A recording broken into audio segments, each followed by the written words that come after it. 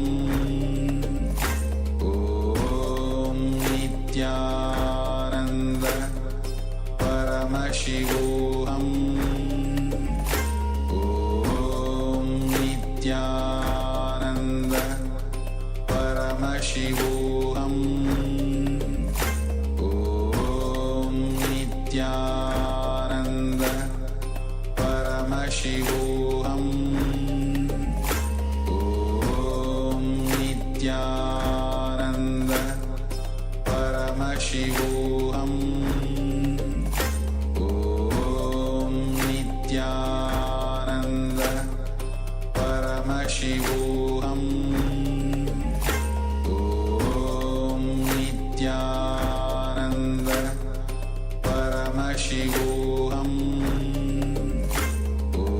Om Nityananda Paramashivoham Om Nityananda Paramashivoham Om Nityananda Paramashivoham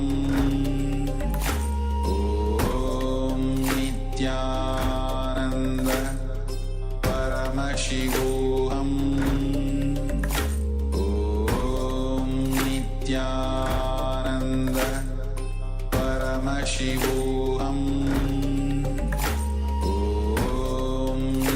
Nityananda Paramashivoham Om Nityananda Paramashivoham Om Nityananda Paramashivoham Om Nityananda Paramashivoham Om Nityananda Paramashivoham नित्यानन्दं परमसुखदं केवलं ज्ञानमूर्तिं द्वन्द्वातीतं गगनसदृशं तत्त्वमस्यादिलक्ष्यम् एकं नित्यं विमलमचलं सर्वती साक्षिभूतं भावातीतं त्रिगुणरहितं सद्गुरुं तं Namami. Nityanandam, thank you all once again for joining us. In this session, we'll be looking at the identity gap. What creates the gap and how it forms the barrier to our own empowerment. In the last session, in the previous session, we went through identifying the 4 images that we carry, that all of us carry within ourselves. In this session, we'll further work on those images and identify the gaps that happen in between those images. And we'll also enter into a very powerful process blessed by the Supreme Pontiff of Hinduism, Bhagavan Sri Nityananda Paramashivoham, to complete with all the self-doubt, self-hatred, and self-denial.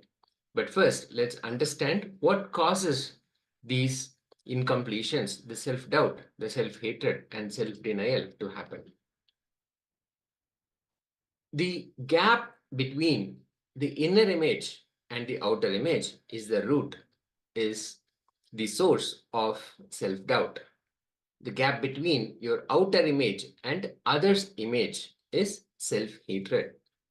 And the gap between your others' image and life image is self-denial. Now let us understand each of these, how these forms. The gap between inner image and outer image is self-doubt. The gap between outer image and others' image is self-hatred.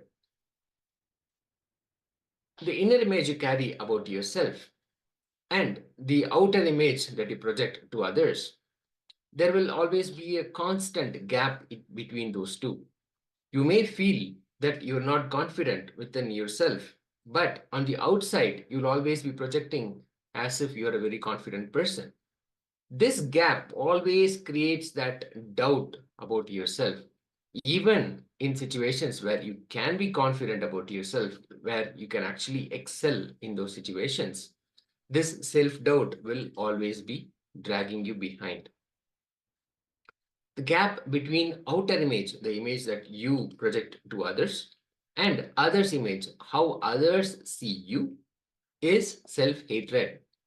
We always would like for others to buy in whatever image that we project onto others, but it doesn't often happen.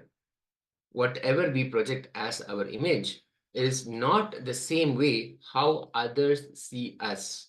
This gap is the root of self-hatred. Self-hatred is when you project yourself in some way, but others perceive you in some other way. When you become powerless about it and start hating yourself. I am not enough, I am not sufficient, and others are not believing how I am projecting myself. I want to be known. I want others to see me as a very confident person, but it is not happening. They are not seeing it, and that makes you powerless, and that turns as self-hatred. And then the gap between others' image and life image is self-denial.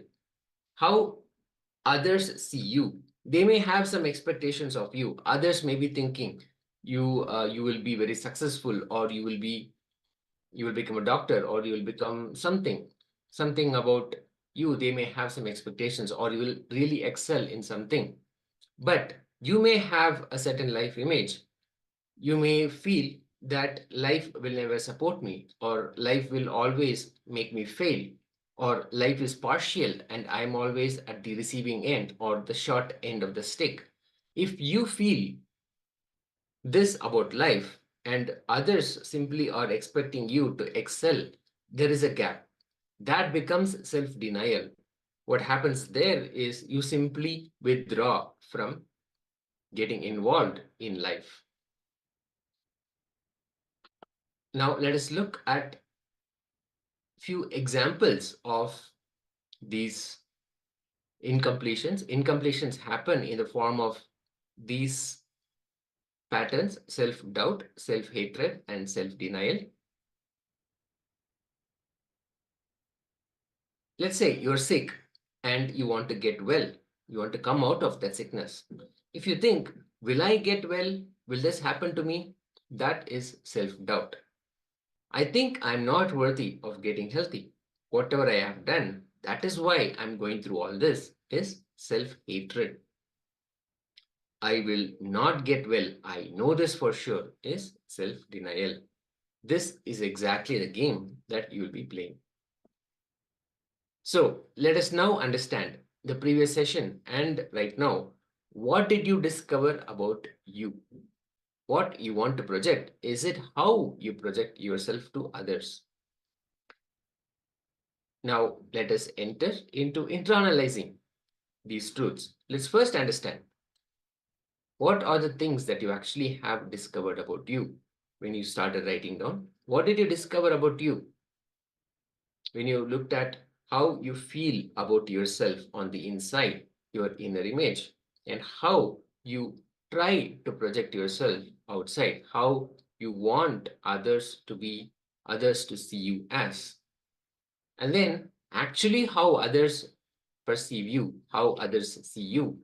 This you may have heard from their feedback, or simply just they may have directly told you that this is how they see you. And then what is your life's image? How do you actually feel about the happening, the people, how you see life as such? When you identified these images, what did you discover about you? You can share with us in the comment section if you are joining us on two-way on Zoom or on YouTube. If you are on YouTube, you can use the comment section to share with us.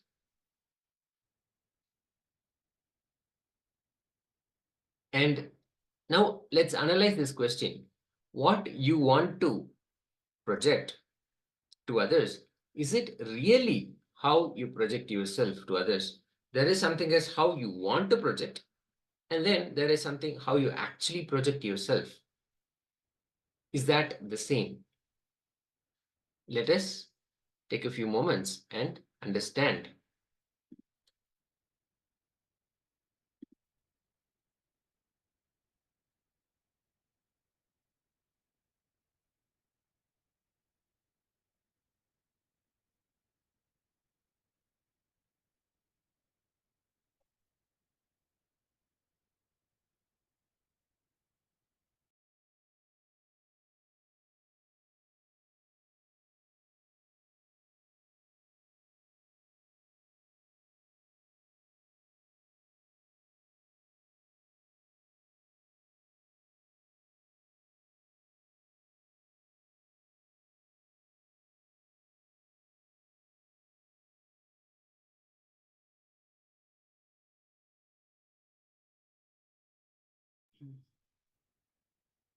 Now,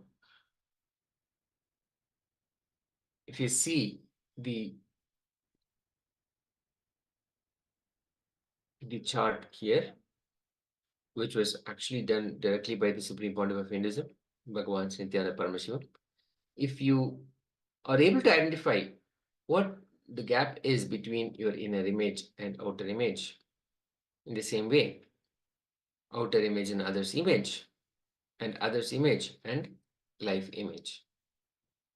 Now let's start identifying these gaps. Just to recall, self-doubt happens in the form of, will I get well? Self-hatred happens in the form of, I think I'm not worthy of getting healthy. And self-denial is what makes you feel, I will not get well. I know this.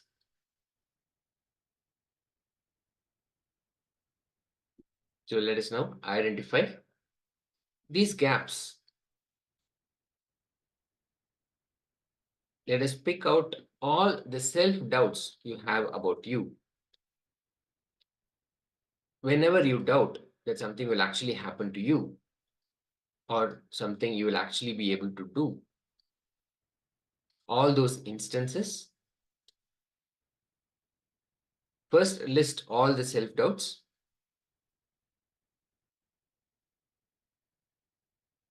I never think I'll be able to speak in public, or I will never get that, I don't think I'll get that promotion at work. Things like that.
Now, let us pen down all the self-hatred patterns that we carry. Identify all the self-hatred patterns and also the incidents when you actually started this.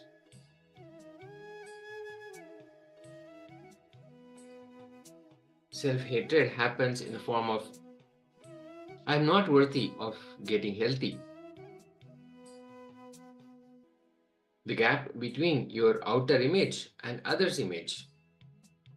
What you try to project yourself as you and what actually others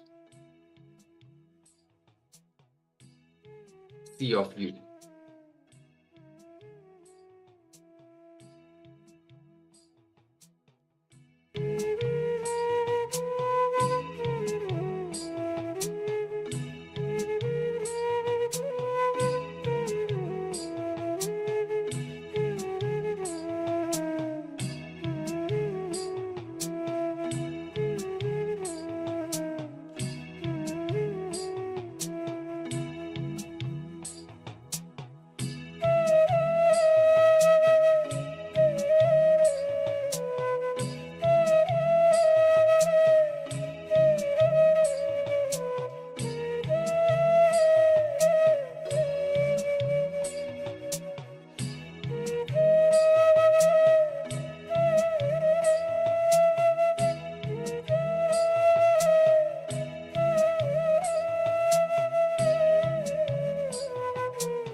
Now, let us write down all the self-denial patterns that we have. When we stopped ourselves, we do not engage and stop ourselves from engaging with life. All those patterns that stop us, let's write it down. And also identify the incidents when those patterns started within us. If you have any questions about these exercises, you can always put them in the comment section or in the Zoom chat.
Now, let us look at the self-denial patterns in all those instances where we deny ourselves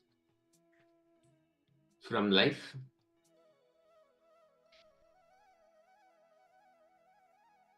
Let us pen down all of those patterns and all those incidents where we actually started these patterns in our lives. Let us start.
Now,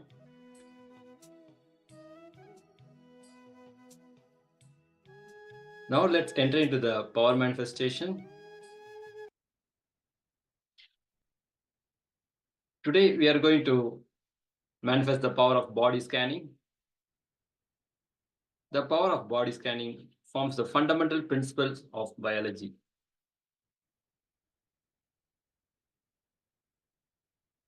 You can get any of the powerful cognition from the satsang or from the previous session. You can note it down from Living Enlightenment book. Take one powerful cognition.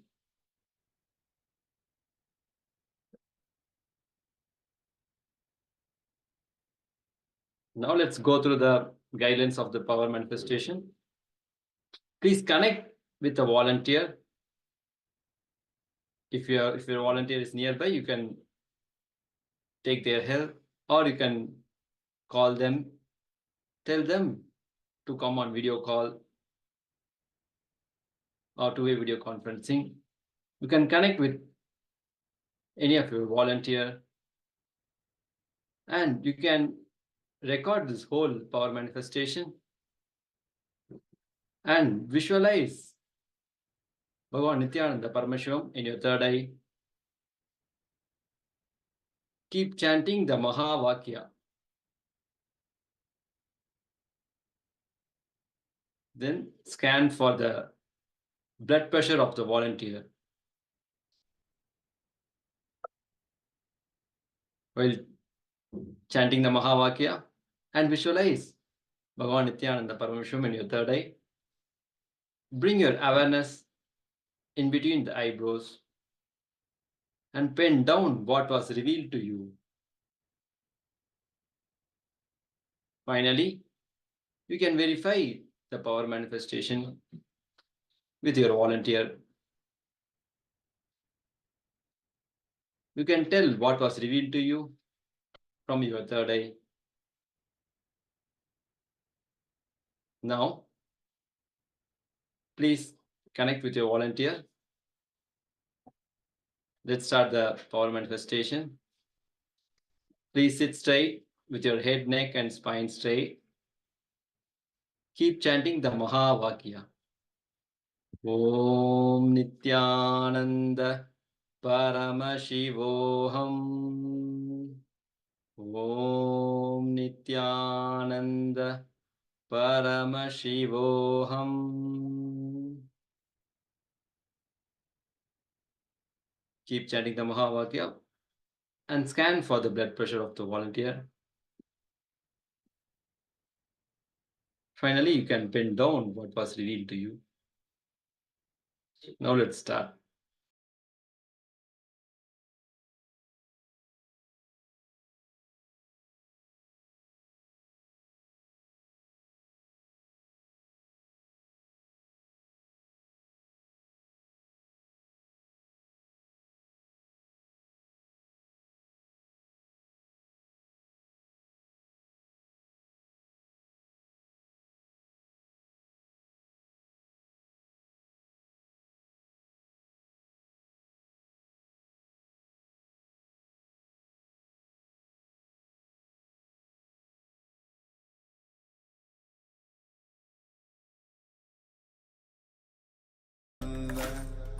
Paramashivoham. Om Nityananda Paramashivoham. Om Nityananda Paramashivoham. Om Nityananda Paramashivoham. Om